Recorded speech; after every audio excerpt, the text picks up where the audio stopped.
haula wala quwata illa billahi wa ba'd. Alhamdulillah, pada malam hari ini kembali kita bisa bermajlis ilmu di Masjid Muhajirin. Salawat dan salam tentunya kita senantiasa curahkan kepada Nabi kita, Nabi besar Muhammad sallallahu alaihi wasallam. Pembahasan pada malam hari ini kita akan membahas tentang pengaruh dosa dan juga maksiat. Ma'asyiral muslimin yang dimuliakan Allah Subhanahu wa taala, kita mulai dengan beberapa sejarah kaum-kaum yang dihancurkan Allah Subhanahu wa taala. Kita tahu bahwa azab Allah Subhanahu wa taala yang sifatnya menyeluruh itu dimulai dari kaumnya Nabi Nuh alaihi salatu wassalam.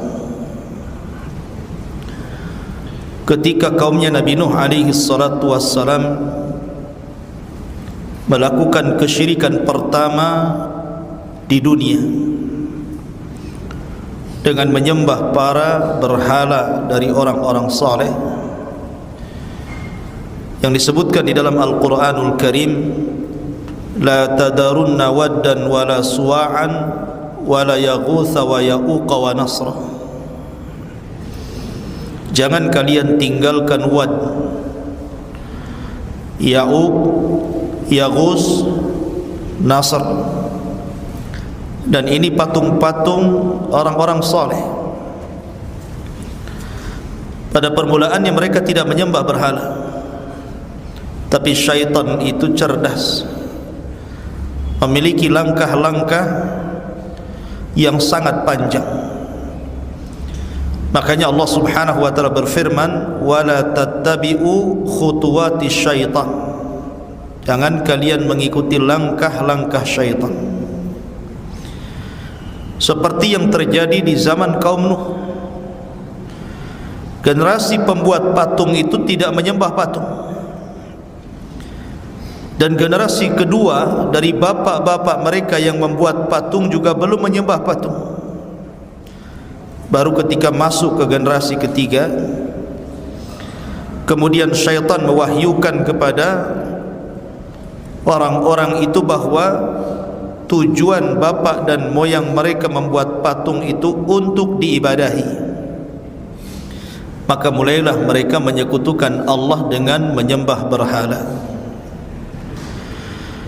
Maka di sinilah Allah Subhanahu wa taala utus seorang rasul pertama, awwalur rusul. Rasul pertama yang diutus Allah adalah Nuh alaihi salatu wassalam. Nuh berusaha untuk mengembalikan mereka ke dalam tauhid. Siang malam Nuh berdakwah, baik kepada sendirian ataupun berjamaah. Tapi Nuh sia-sia saja, karena mereka tidak beriman kepada Allah Subhanahu wa taala, sehingga yang mengikuti Nuh itu cuma sedikit. Dari sini Nuh alaihi salatu wasallam berdoa kepada Allah, Allahumma ya Allah, inni maghlubun fantasir. Ya Allah, kaumku sudah hampir mengalahkan diriku, maka turunkan pertolongan. Maka karena kaum Nuh sudah melampau kepada Allah dengan kufur dan melakukan kesyirikan, melampau kepada nabinya dengan cara mendustakan seluruh seruannya, maka Allah azab kaum Nuh dengan cara menggabungkan dua air langit dan bumi, kemudian disertakan angin tufan dan meluluh lantakkan seluruh kaum Nuh, dan Allah tenggelamkan. Tidak ada satupun yang selamat kecuali Nuh dan orang-orang yang di kapalnya. Dari sini Allah Subhanahu wa taala berfirman dalam surah Al-Ankabut, "Walaqad arsalna Nuhan ila qaumihi falabitha fihim alfa sanatin illa 50 'ama fa akhadhahumut tufan wa hum zalimun fa anjaynahu wa ashabas safinati wa ja'alnaha ayatan lil alamin. Dan sungguh kami utus Nuh kepada kaumnya, maka Nuh pun tinggal bersama kaumnya berdakwah 950 tahun. Kemudian mereka pun mendustakan Nuh, maka Allah azab dengan tufan dan mereka dalam kondisi zalim. Dan kami selamatkan Nuh dan para pengikut yang ada dalam kapal tersebut, dan kami jadikan peristiwa itu tanda-tanda kebesaran Allah bagi umat semesta alam. Ma'asyiral muslimin, begitulah pengaruh dosa menciptakan azab yang sangat dahsyat. Kemudian Nuh pun berlalu. Kaum yang sedikit ini kemudian berkembang dan menjadi umat yang banyak kembali. Namun sedikit demi sedikit mereka pun mulai mendustakan nikmat-nikmat yang Allah karuniakan kepada mereka. Mereka pun mulai melakukan kesyirikan dan kesombongan di permukaan bumi. Muncullah kaum Ad. Kaum Ad, kaum keturunan Iram. Dan Allah Subhanahu wa taala mengatakan Irama dzatil imad allati lam yukhlaq mithluha fil bilad. Sebuah kaum dari keturunan Iram yang disebut kaum Ad melampaui batas. Allah berikan nikmat yang banyak, diberikan fisik yang kuat yang tidak Allah berikan kepada sebelum dan sesudahnya, karena mereka sanggup memahat gunung menjadi istana dan rumah-rumah megah. Dan Allah berikan nikmat yang banyak, tapi mereka tidak bersyukur. Maka Allah utus seorang nabi kepada mereka, Ad. Seorang nabi kepada kaum Ad, nabi Arab pertama namanya Hud. Tetapi Nabi Hud berusaha mengambil hati mereka untuk kembali ke dalam tauhid, mereka pun kufur. Sama nasibnya dengan kaumnya Nuh. Mereka menyekutukan Allah dan sombong. Maka Allah Subhanahu wa taala azab mereka, tudammiru kullu syai'in bi amri rabbi. Maka Allah hancurkan segala sesuatu karena perintah Allah Subhanahu wa taala. Wa ma tadharu min syai'in atat alaihi illa ja'alathu karramin. Ketika mereka tidak lagi mengikuti seruan Hud, maka Allah kirim kepada mereka sahab, awan yang sangat hitam. Mereka sangka itu awan akan menjatuhkan hujan kepada mereka. Mereka keluar dari rumah-rumah mereka. Rupanya dari awan itu keluar angin puting beliung, mengangkat semua yang ada di bawah ke langit, termasuk orang-orangnya. Sehingga mereka di atas langit berhari-hari. Kemudian mereka dilemparkan dari langit seperti tunggul-tunggul kurma, kata Al-Quran. Sudah tidak bernyawa lagi. Begitulah Allah Subhanahu wa taala azab kaum Ad. Kemudian datang lagi kaum Samud. Nasibnya sama, menyekutukan Allah. Diutus kepada mereka Nabi Saleh. Mereka memberikan syarat kalau beriman, Saleh harus mengeluarkan unta dari batu. Maka Saleh pun, Nabiullah Saleh alaihi salatu wasallam berdoa kepada Allah, keluar unta dari batu. Unta bunting lagi, usyara. Tetapi kemudian mereka tidak pernah mensyukuri nikmat Allah. Unta itu sudah memberikan kenikmatan kepada mereka. Kapanpun mereka ingin meminum dari susu unta itu tidak dilarang. Dan susu unta itu mencukupi beberapa kabilah. Artinya satu kabilah itu ribuan orang. Tapi mereka tidak bersyukur, justru menyembelih unta Nabi Saleh. Akhirnya mereka pun diazab oleh Allah selama 3 hari.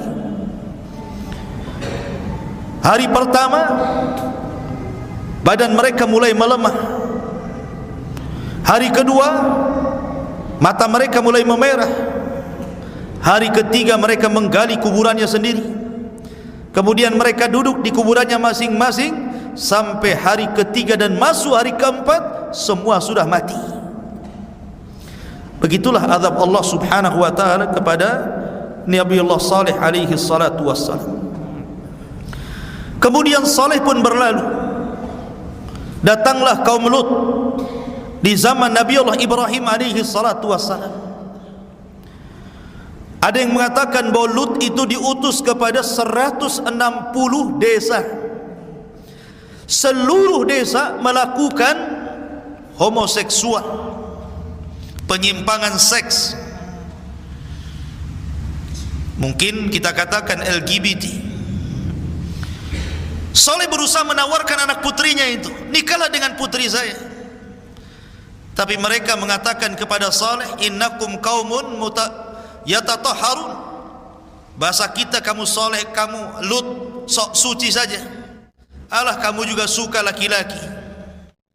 Mereka menuduh Lut seperti itu. Tapi Lut tidak berhenti dakwahnya, terus menasihati mereka sampai akhirnya Allah utus 3 malaikat. Malaikat Jibril, malaikat Mikail, dan malakul maut menjelma anak-anak muda yang tampan. Kenapa anak-anak muda yang tampan? Karena mereka suka anak muda tampan.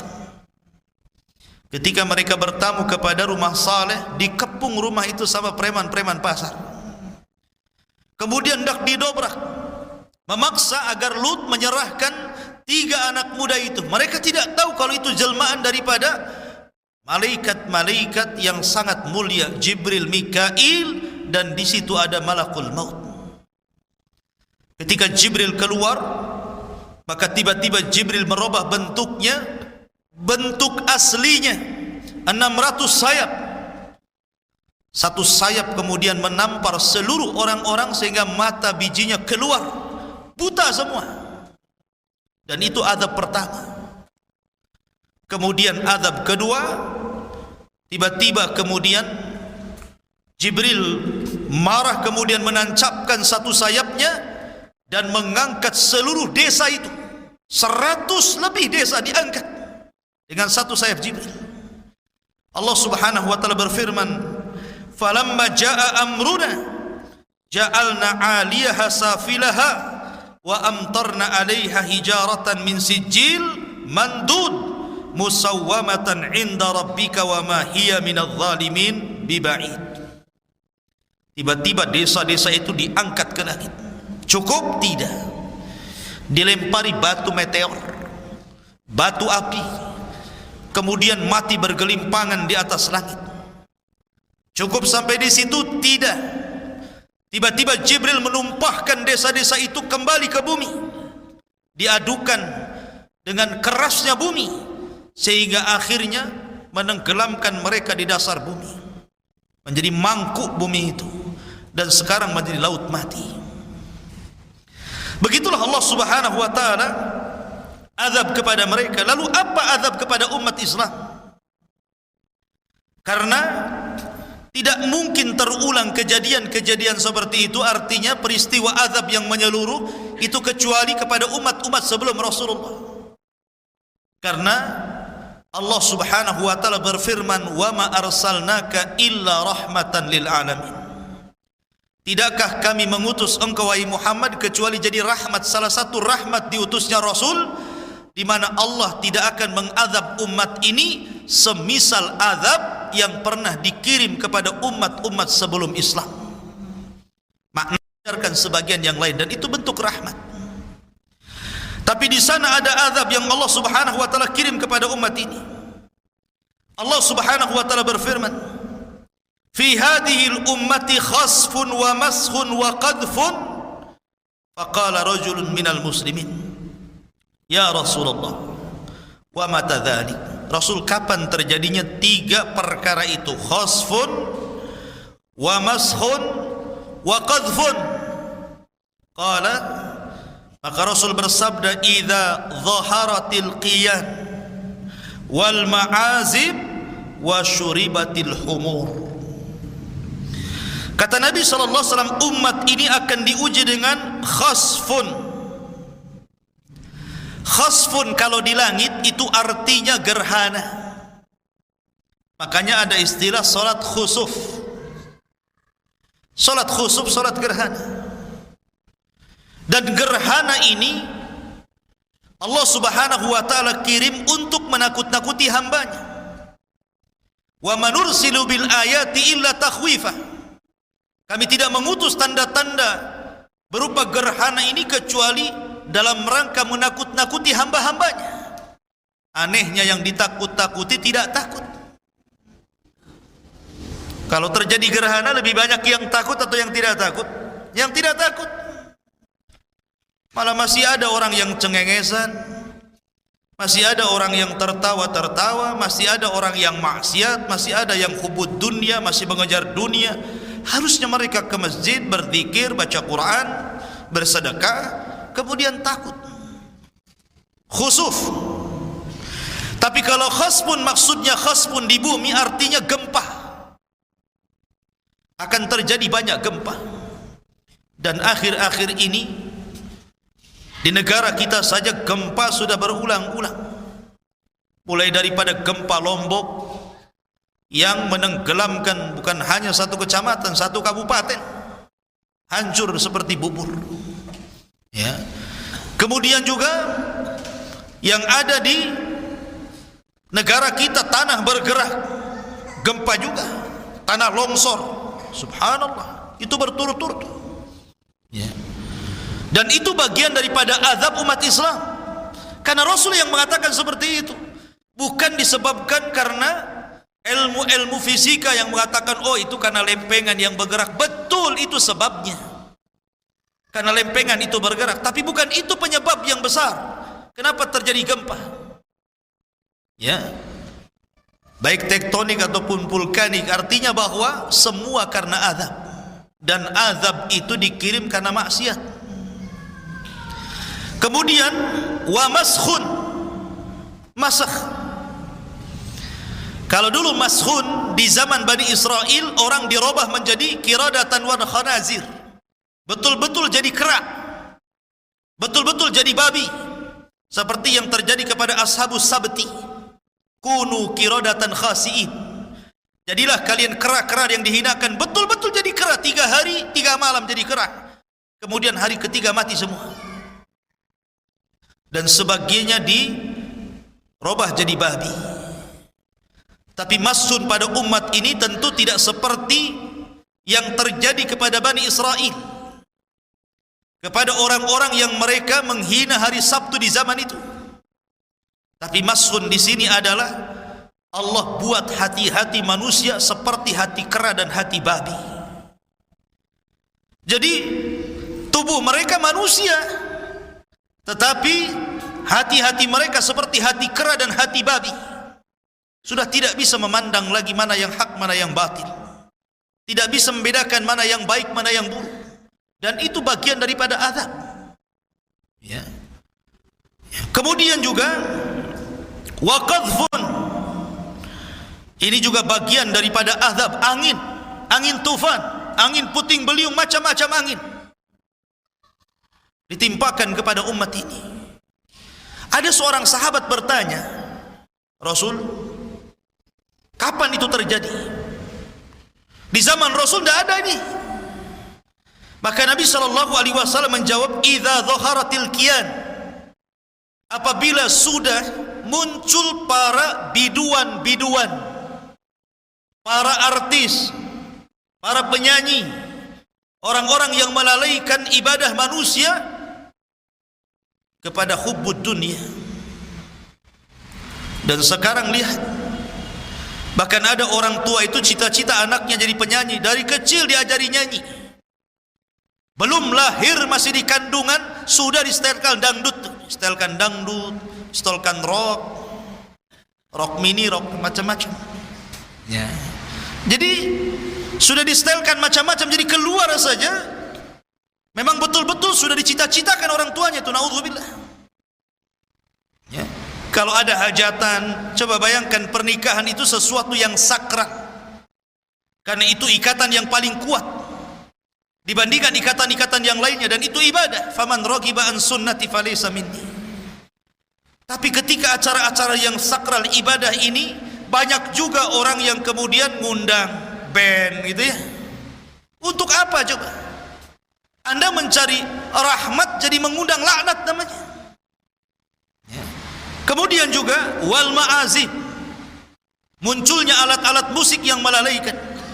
Wa minan nasi man yashtari lahwal hadis.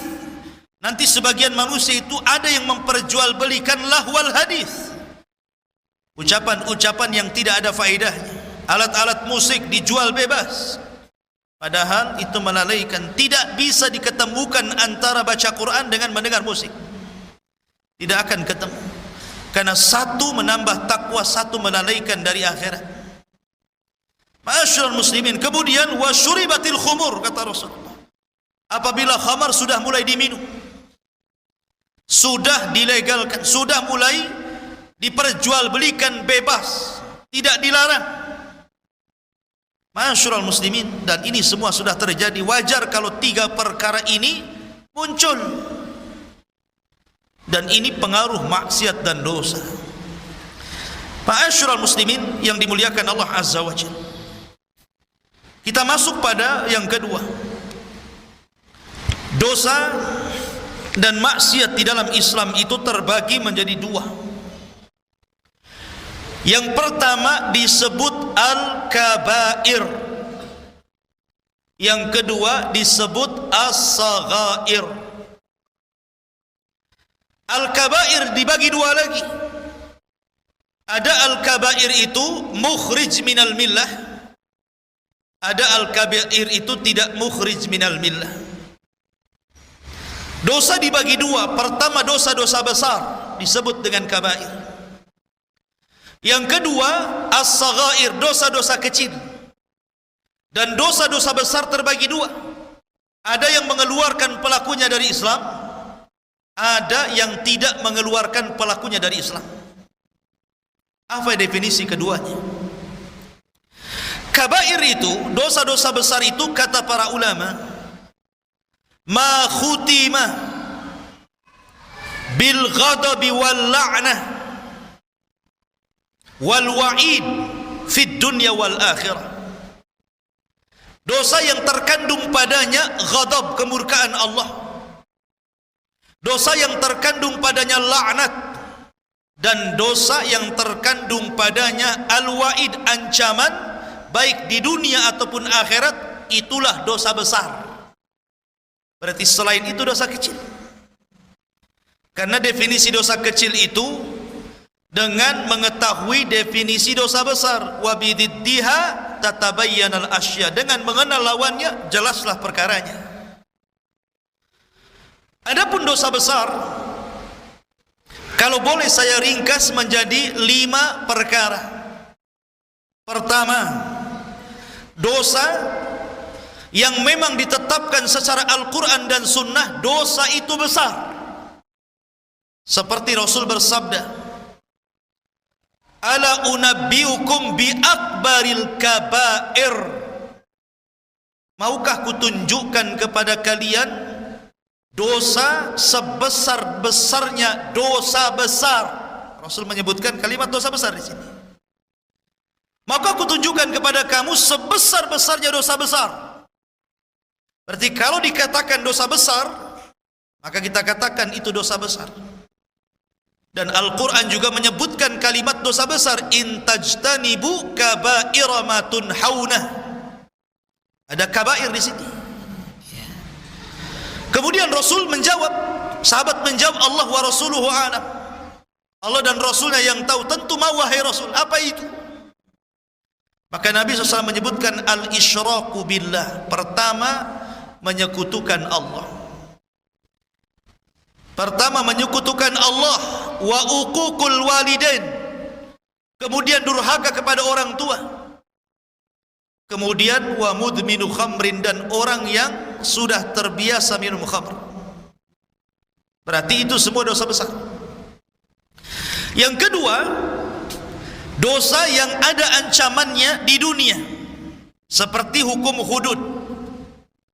Orang yang mencuri potong tangan, orang yang minum khamar didera atau dipukul di zaman Rasul 40 kali, tapi di zaman Ali atau Umar ditambah menjadi 80 kali.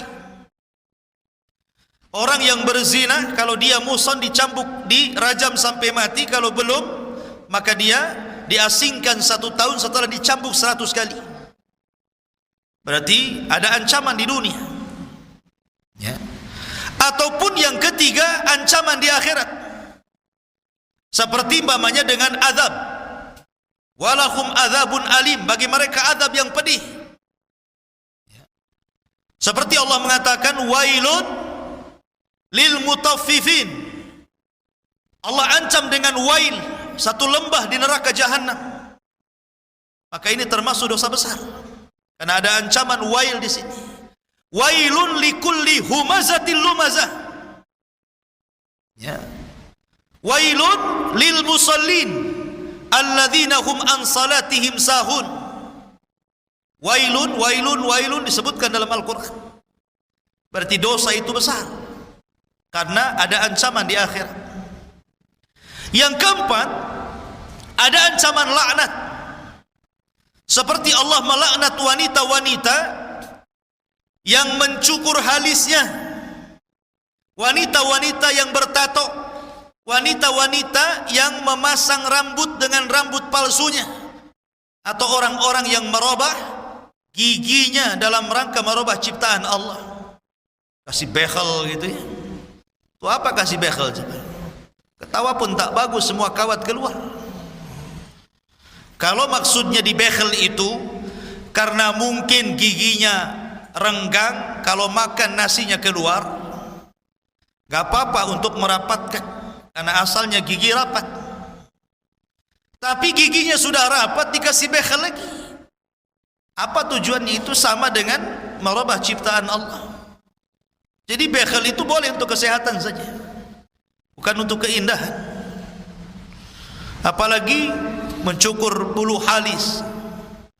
Coba dicukur bulu halis dikasih spidol, apa cantiknya coba. Kalau kena hujan nampak dia nggak punya halis. Nah dari sini ikhwatu fiddin, ini dosa-dosa yang dilaknat, berarti dosa-dosa itu dosa besar karena dilaknat, ya. Ataupun yang keberapa itu? Yang kelima, ada hal-hal yang berlepas diri. Kalimat bari, ada kalimat bari, berlepas diri, seperti ketika Rasulullah menjelaskan tentang orang yang datang ke dukun.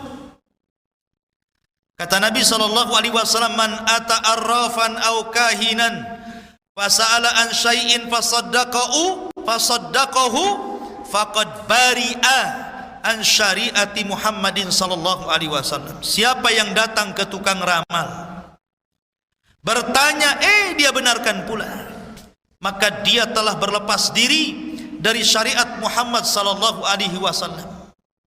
Kalau ada kalimat bari, berarti dosa itu dosa besar. Kemudian yang keenam, ada kalimat laisa minnah, bukan termasuk golonganku. Seperti Rasul mengatakan, laisa minna man tatayyara au tutuyyira au sahara au suhira bih. Bukan termasuk golonganku orang yang tatoyur, orang yang menganggap untung dan sial itu disandarkan kepada apa yang dilihat, apa yang dimimpikan, apa yang didengar, apa yang dirasakan, atau bahasa Arabnya disebut tatoyur. Maka ini dosa besar. Menyialkan angka itu dosa besar. Menyialkan burung, gara-gara burung saya sial, ya. Ataupun mengatakan hoki, karena saya punya batu aki, padahal batu ulek itu membawa keberuntungan. Gara-gara batu aki ini laris jam tangan saya, katanya, ya. Ini dosa besar, tatoyur, ya. Atau Nabi SAW di zamannya pernah melihat ada orang jual beras gandum, kemudian dimasukkan tangannya, basah di dalam, kering di luar. Kata Nabi SAW, kenapa basah di dalam, kering di luar? Kemudian orang ini mengatakan asabathu matar. Oh, tadi turun hujan Rasul. Rasul bukan jahil. Rasul tidak bodoh dan mengatakan kalau hujan turun dari atas, yang basah atas, yang kering bawah. Kenapa yang bawah basah, yang bawah basah, yang kering atas? Ini hujan dari mana? Hujan dari bawah. Mana ada hujan dari bawah? Hujan dari atas. Kata Nabi SAW, korobah yang bawah kau jadikan yang atas kau jadikan yang bawah, biar yang basah itu ketahuan orang. Kemudian Rasul mengatakan, laisa minna man ghasyana, man ghasyana fa laisa minna. Barang siapa yang menipu, maka dia bukan golonganku.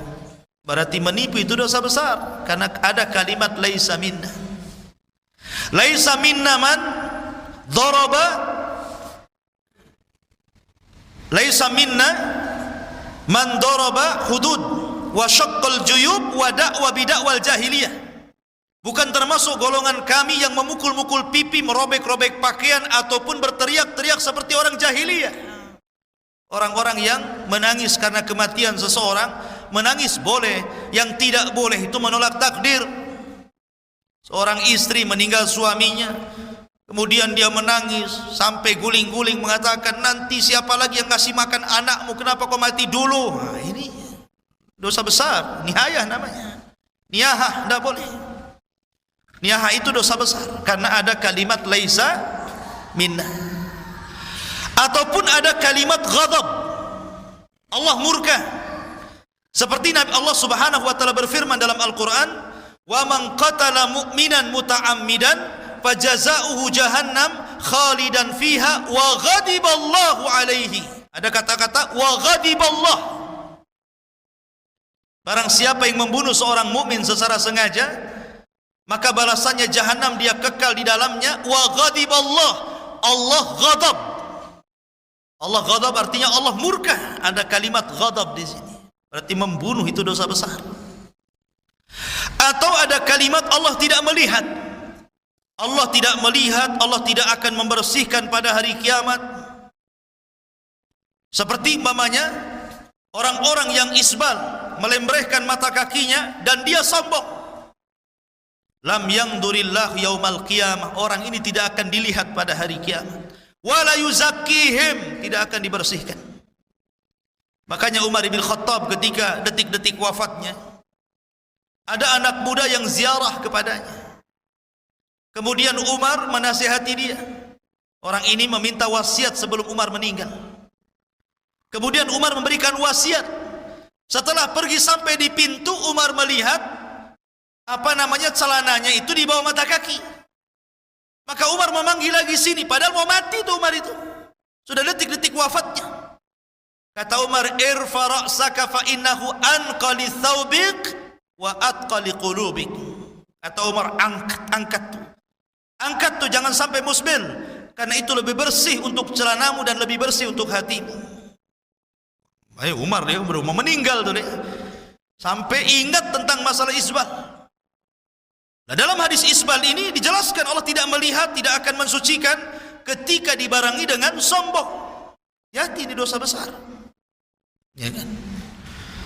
Jadi ataupun ketika Allah Rasul mengatakan salasun la yangdurillah yaumal qiyamah wa la yuzakkihim wa lahum adzabun alim. 3 golongan yang tidak akan dilihat, tidak disucikan, dan bagi mereka azab yang pedih. Kemudian salah satunya Rasul mengatakan apa?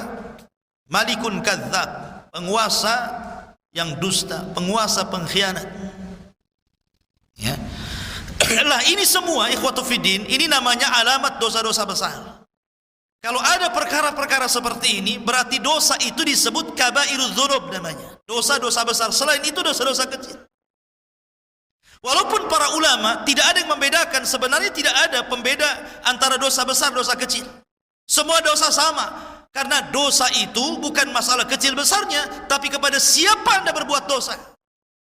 Tapi yang rajih, yang kuat wallahu alam, dan itu banyak dijelaskan oleh para ulama hadis, ulama akidah dan yang lainnya, dosa itu terbagi menjadi 2, ada dosa besar dan ada dosa kecil. Adapun dosa kecil selain daripada dosa besar, tidak ada ancaman. Baik di dunia ataupun di akhirat. tetapi tetap dosa. Namanya dosa kecil. Kata Umar bin Khattab, la saghiratan ma'al istimrar wala kabiratan ma'al istighfar. Tidak ada dosa kecil kalau dilakukan sering ya jadi besar. Tidak ada dosa besar kalau Anda menggempur dengan istighfar. Artinya seperti dosa memandang aurat.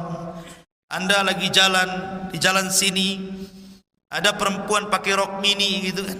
Kemudian Anda terlihat tanpa sengaja, nikmat atau tidak? Oke, nikmat. Yang kedua, dosa. Yang pertama saja tanpa sengaja itu dibolehkan. Tapi kalau sudah kedua, itu sudah lain lagi. Apalagi ketiga, keempat, apalagi pandangannya terus disorot ke situ kayak senter. Nah, lain lagi ceritanya. Ya, itu kalau terus-terusan setiap hari ke situ. Tetapi dosa kecil bisa dihapuskan dengan ibadah. Bisa dihapuskan dengan wudu, bisa dihapuskan dengan sholat, bisa dihapuskan dengan puasa, bisa dihapuskan dengan sedekah. Tapi dosa besar tidak bisa.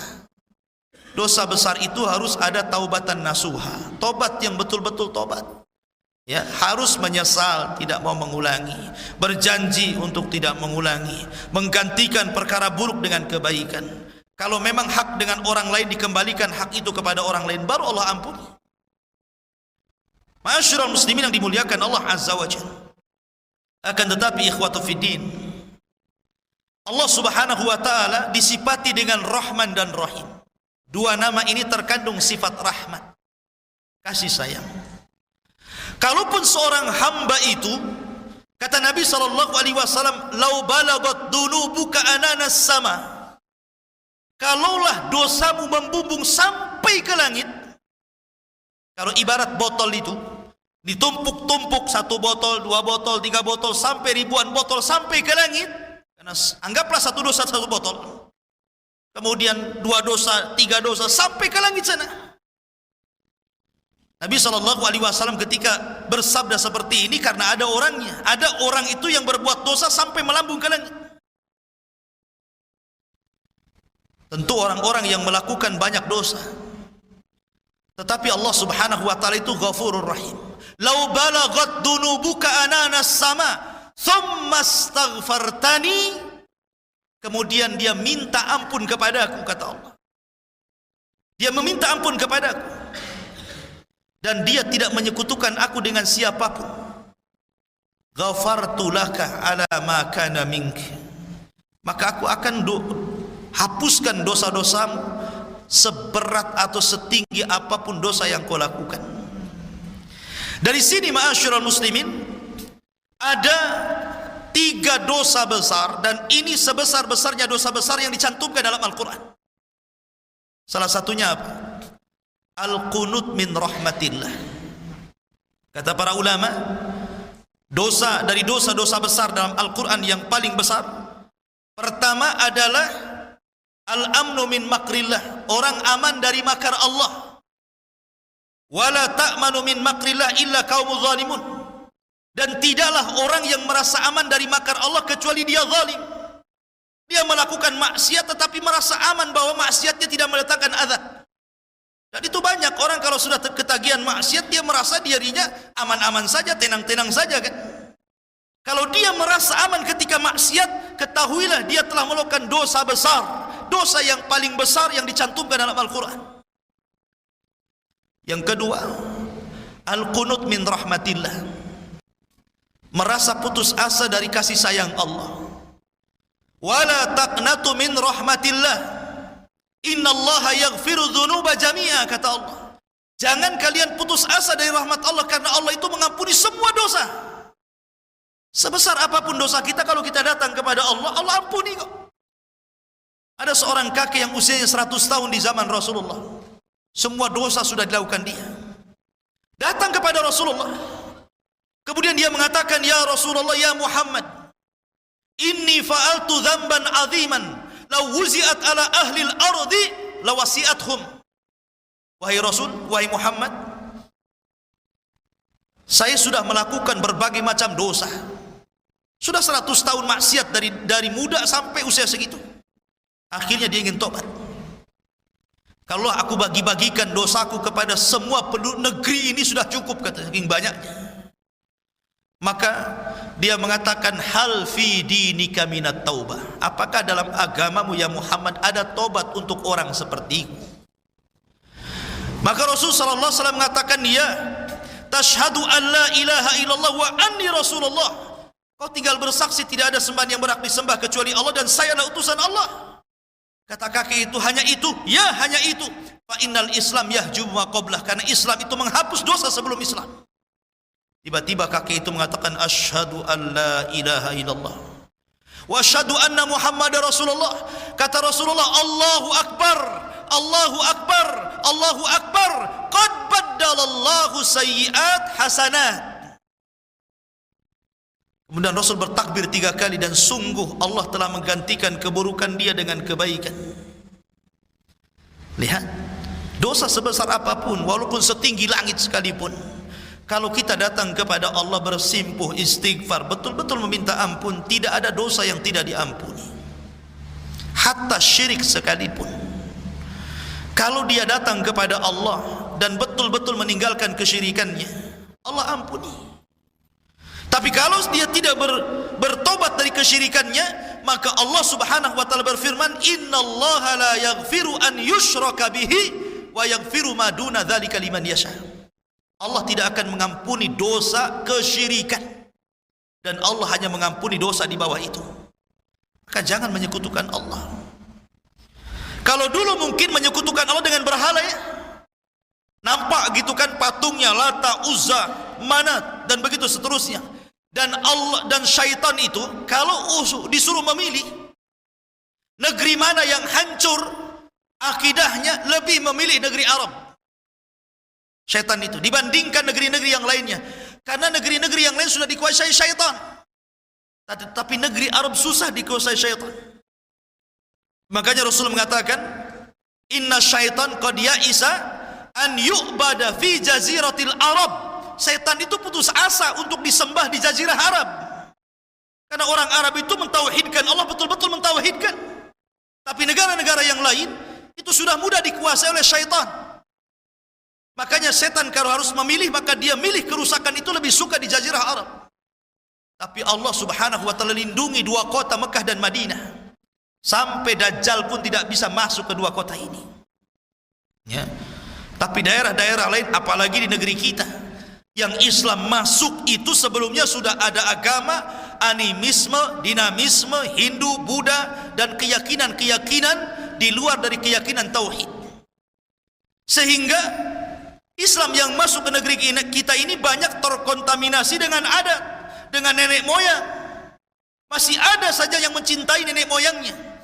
Dan apabila datang orang kemudian mengatakan ini syirik, ini tauhid, mereka mengatakan kami hanya beramal sebagaimana yang dilakukan abaana, moyang-moyang kami. Kamu itu datang bawa agama baru saja ke sini. Kan seperti itu negara kita ini. Ya, berusaha Islam itu tidak diarahkan kepada sumbernya. Masih suka Islam itu lebih baik dimasukkan dengan adat istiadat tempatan. Lahirlah Islam Nusantara, ya. Ma'asyiral muslimin yang dimuliakan Allah Azza wa Jalla. Padahal adat istiadat tidak semua sesuai dengan syariat. Adat istiadat itu tidak semua sesuai dengan syariat. Ada juga adat istiadat itu yang sampai menjurus kepada kesyirikan, ataupun di bawahnya kepada perkara bid'ah, atau mungkin di bawahnya kepada maksiat. Itulah adat istiadat. Ya, dulu saya kecil-kecil, mudah-mudahan sudah nggak ada. Kalau ada orang menikah kemudian hamil, ya, itu di 7 bulanan, biasanya kemudian dimandikan tuh si perempuan itu. Kemudian dibawa kendi, isinya itu recehan, uang-uang receh itu. Habis dimandikan nanti suaminya kabur, ya. Kemudian diikuti orang ramai satu desa, kemudian dijatuhkan di mana gitu, ya, kendinya. Wah, nanti rebutan tuh uang receh. Dulu kan berharga tuh uang receh itu. Bukan masalah itu. Keyakinan mereka ketika memandikan perempuan yang hamil 7 bulan itu, ada keyakinan-keyakinan yang menyelisih keyakinan Islam. Terkadang di situ harus nginjak telur, sayang telur diinjak, bagus digoreng, jadi telur ceplok, diinjak pula, coba bayangkan.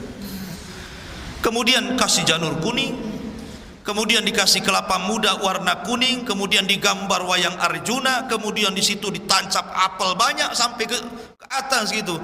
Rupanya ada filosofinya. Kenapa janur kuning kiri kanan? Supaya anaknya itu tidak hitam kuning, kulitnya itu cerah. Kenapa pakai apel? Matanya biar seterang apel.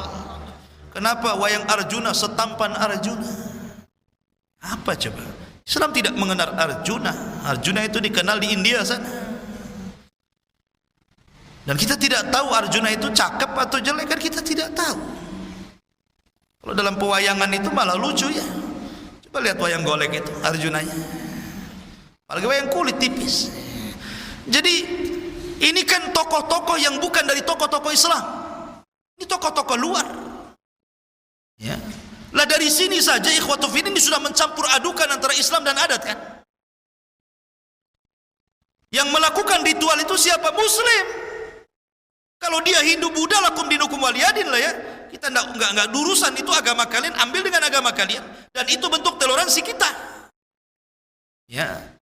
Kita ini berlapang dada. Kamu punya keyakinan, ambil dengan keyakinan kamu. Saya punya keyakinan, saya ambil keyakinan saya. La a'budu ma ta'budun wa la antum 'abiduna ma 'abadtum. Saya tidak akan menyembah Tuhan kalian. Kalian tidak menyembah juga Tuhan yang saya sembah. Ya sudahlah, lakum dinukum waliyan saja, kan begitu. Tapi masalahnya yang melakukan seorang muslim. Ya. Kemudian muncul pula harus dilestarikan. Adat seperti ini harus ditarikan. Walaupun bertentangan dengan Islam, walaupun bertentangan, ini kan musibah. Kalau sudah banyak kesyirikan merajalela, ingat harusnya kita melihat kisah-kisah bagaimana diazabnya kaum Nuh, diazabnya kaum Ad, diazabnya kaum Saleh, diazabnya kaum Lut. Itu akibat apa coba? Akibat syirik. Ya kan? Kemudian akhlak-akhlak yang tidak terpuji.